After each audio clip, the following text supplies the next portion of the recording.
Hi friends, आज जो हमारा नेक्स्ट चैप्टर है that is human I and colourful world. तो सबसे पहला पार्ट इसका जो है वो ह्यूमन आई का, जैसे आज हम पढ़ेंगे। यस, आई जो बहुत ही वैल्यूएबल हैं, बहुत ही प्रेशियस हैं, गॉड गिफ्टेड है ना। गॉड ने हमें दिया है जिससे हम अपने चारों तरफ की रंग बिरंगी दुनिया को देख सकते हैं, अपने कलरफुल वर्ल्ड को देख सकते हैं। और ये बहुत ही चंचल होती हैं, जहाँ भी कुछ अच्छी चीज़ें दिखती हैं हम फ़ौरन हमारी आइज़ जो होती है उधर ही मुड़ जाती है और हम उसे देखते हैं और सुकून पा लेते हैं, क्यों, है ना। तो हमारे जो 5 सेंस ऑर्गन्स हैं, है ना, उसी में से एक जो है वो आई है। That is really very valuable. ठीक है, जो सभी कलर्स को, सभी लाइट को, हर लाइट के कलर्स को डिटेक्ट करता है ना। सबको डिटेक्ट करता है, सबको देखता है। लेकिन आपको मालूम है जो आई है हमारी है वो सबसे ज़्यादा येलो कलर को डिटेक्ट करता है या येलो कलर की लाइट को डिटेक्ट करता है? जी हाँ। ओके, चलिए आगे बढ़ते हैं। तो हमारी जो आइज़ है उसका जो डायमीटर होता है वो 2 से 3 सेंटीमीटर तक होता है। ठीक है, और ये मालूम है कि जैसे जैसे हम बड़े होते जाते हैं, आपके पेरेंट्स कहते हैं ना कपड़े छोटे होने लगे। अरे कपड़े नहीं छोटे होने लगे, हम बड़े होने लगे। जब हम बड़े होने लगेंगे तो क्या होगा? ऑब्वियसली यार, कपड़े तो छोटे होंगे ही ना। तो आपके लिए नए कपड़े आते हैं ना, यानी हमारे बॉडी का हर एक पार्ट जो होता है वो बढ़ने लगता है। हाथ पैर नाक मुँह सब बढ़ने लगता है। ठीक है, बट हमारी आइज़ का जो आकार होता है, जो साइज़ होता है, वो उसमें कोई भी चेंजेस नहीं आते हैं। ठीक है, जैसे हमें बचपन में गॉड ने दिया है, जब हम पैदा होते हैं तो वैसे ही आइज़ हमारे मरते दम तक रहती है हमारे पास। उसमें कोई भी उसके साइज़ में चेंजेस नहीं आता है। ओके, ठीक है, ये पता नहीं था ना। चलिए, और इसलिए आपने देखा जो बच्चों की आइज़ होती है ना बहुत बड़ी बड़ी सी लगती है हम लोग को, कितने क्यूट लगते हैं ना वो। ठीक है, बड़ी बड़ी आँखें लगती हैं। चलिए, तो आते हैं हम अपने चैप्टर पर, अपने चैप्टर के फर्स्ट पार्ट पे। चलिए, तो ये क्या है, हमारे हमने एक आइज़ ड्रॉ करके रखी हुई है। ठीक है, थोड़ा ठीक ठाक सी है। चलिए, तो इसका जो बाहर वाला सबसे पोर्शन होता है दैट इज़ कॉल्ड कॉर्निया। ठीक है, इसको हम लोग कॉर्निया कहते हैं। That is the outer most bulged part होता है कॉर्निया का। ये 95% ऑफ लाइट को जो एंटर कर रहा है उसे रिफ्रैक्ट कर देता है। ओके, क्या है फंक्शन इसका? It refract 95% of light entering into the eye. ठीक, उसके बाद लाइट जाती है कहाँ? आइरिस में। ठीक है, आइरिस क्या करता है? जो लाइट एंटर कर रही है हमारी आंखों में, ठीक है, उसे कंट्रोल करता है। किसके ज़रिए? प्यूपिल के ज़रिए। ठीक है, ये जो आप पोर्शन आप देखिए आइरिस का है, आइरिस क्या करता है? इस लाइट को कंट्रोल करता है इस प्यूपिल के ज़रिए।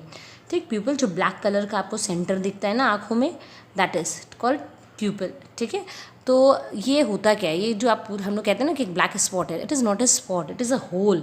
ये आइरिस में एक होल होता है।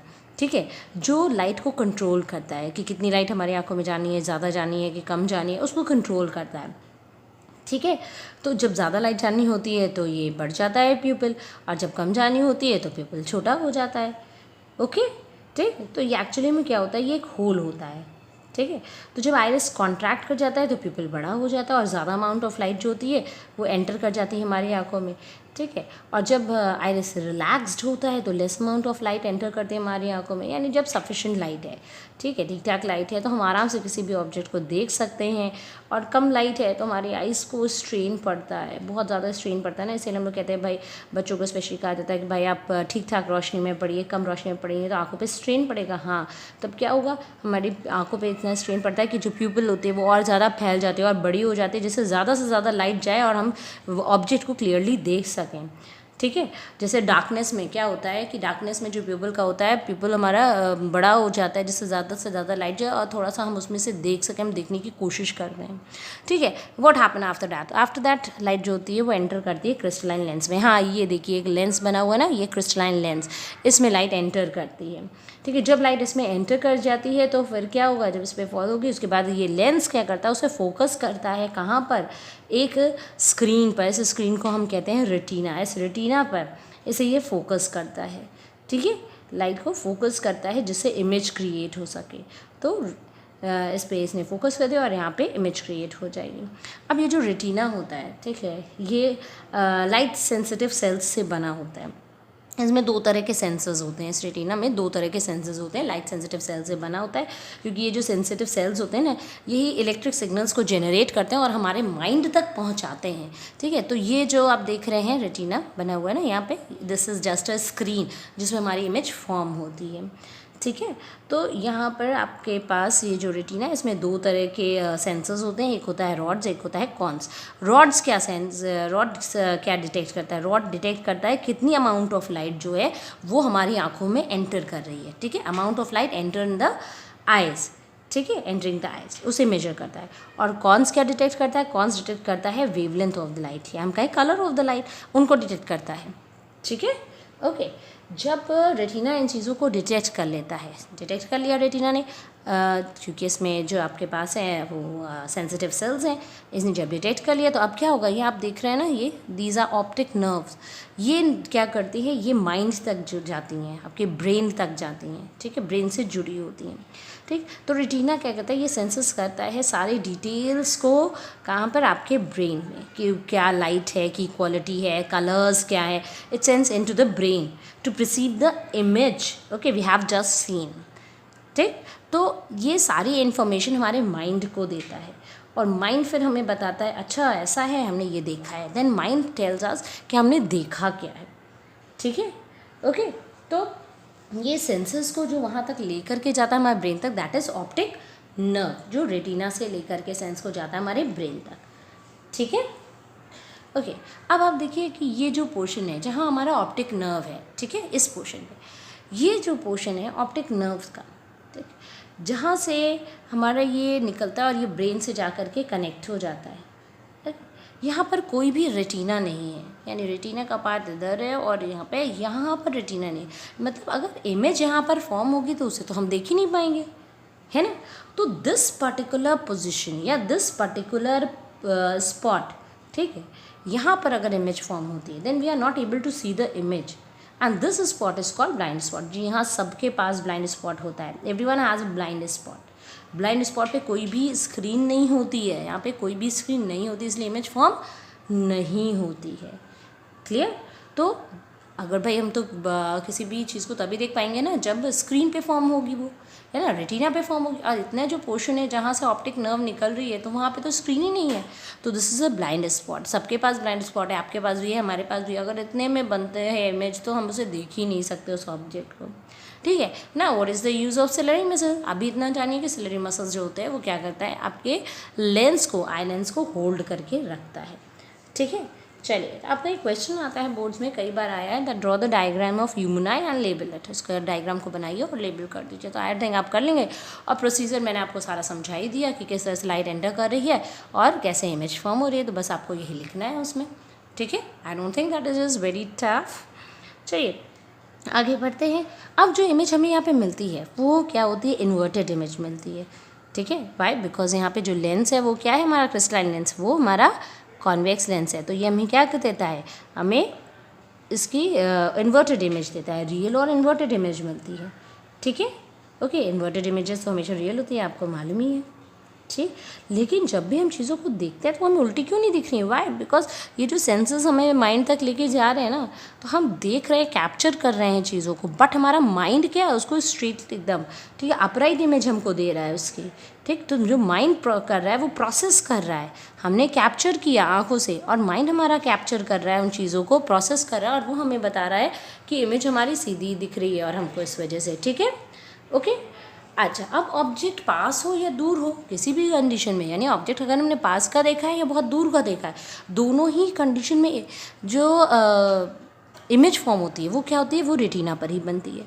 ठीक है, तो इमेज की डिस्टेंस चेंज हो सकती है क्या? नहीं ना, इमेज की डिस्टेंस तो चेंज नहीं हो सकती, ऑब्जेक्ट की डिस्टेंस चेंज, क्योंकि इमेज तो हमारा क्या है, वो रेटिना पे ही बना था, इमेज की डिस्टेंस तो चेंज हो ही नहीं सकती है ना। याद करिए, आपने कॉन्वेक्स लेंस में 6 डायग्राम्स पढ़े थे, याद है, इमेज फॉर्मेशन के। उसमें जैसे जैसे ऑब्जेक्ट चेंज हो रहा था, ऑब्जेक्ट की पोजीशन, वैसे वैसे इमेज की पोजीशन भी चेंज हो रही थी। बट यहाँ पे क्या है, ऑब्जेक्ट की पोजीशन चेंज हो रही है, बट क्या इमेज की पोजीशन चेंज हो रही है? नो वे, इमेज की पोजीशन चेंज नहीं हो रही। इमेज हर कंडीशन में आपकी कहाँ क्रिएट होगी, ऑन द रेटिना। इमेज की पोजीशन तो चेंज हो ही नहीं सकती है। ठीक है, तो no matter where the object is, image is always formed on the retina ना। हाउ इट इज़ पॉसिबल, कैसे पॉसिबल है यार ये? मतलब लेंस क्या कर रहा है ऐसा, कि आइज़ में ऐसा क्या जादू है कि ऐसा हो रहा है? तो चलिए इसको देख लेते हैं। तो जो हमारा ये लेंस है वो ऐसा कुछ कर रहा है कि इमेज जो है वो रेटिना पे बन रही है। हमारा लेंस केपेबल है इस चीज़ के लिए, है ना, कि वो अपने सेंटर ऑफ कर्वेचर को चेंज कर लेता है। ठीक है, रेडियस ऑफ कर्वेचर को चेंज कर लेता है ना। How it is possible? जब ऐसा होगा तो क्या होगा, फोकस भी चेंज हो जाएगा। ठीक है, ऑब्जेक्ट डिस्टेंस जैसे जैसे चेंज हो रही है, लेंस का, ठीक है, फोकल लेंथ भी चेंज हो रहा है, फोकस भी चेंज हो रही है, उसी ऑब्जेक्ट के रिलेटिवली फोकस चेंज हो जाता है लेंस में, ठीक है।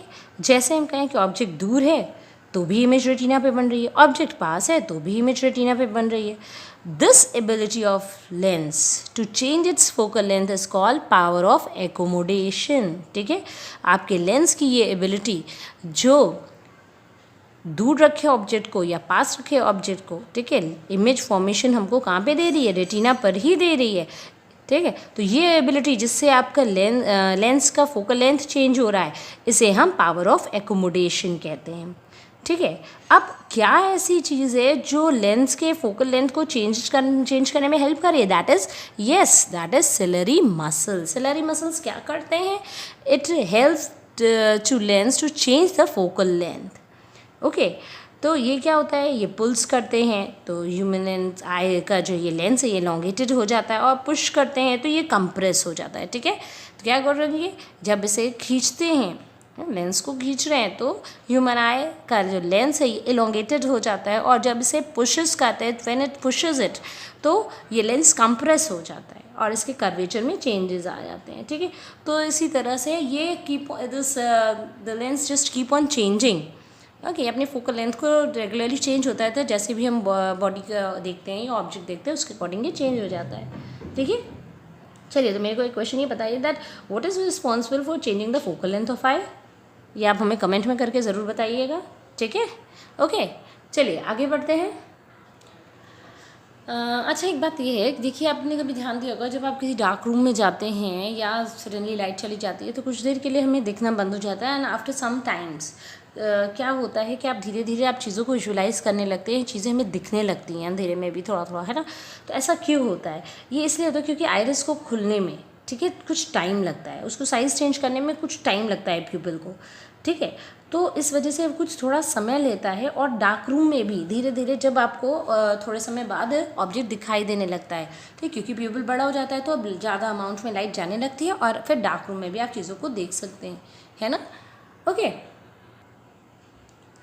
ठीक। तो पावर ऑफ एकोमोडेशन को हम एक बार फिर से समझ ले रहे हैं, और डिटेल में समझ ले रहे हैं इस बार विद डायग्राम्स, यस। चलिए, तो हमने यहाँ दो तरह से आपको डायग्राम बना के दिखा दिया है, एंड आपके पास एक में ऑब्जेक्ट जो है वो फार पॉइंट पे लिया है और एक जो हमने नियर पॉइंट पे लिया हुआ है, ठीक है।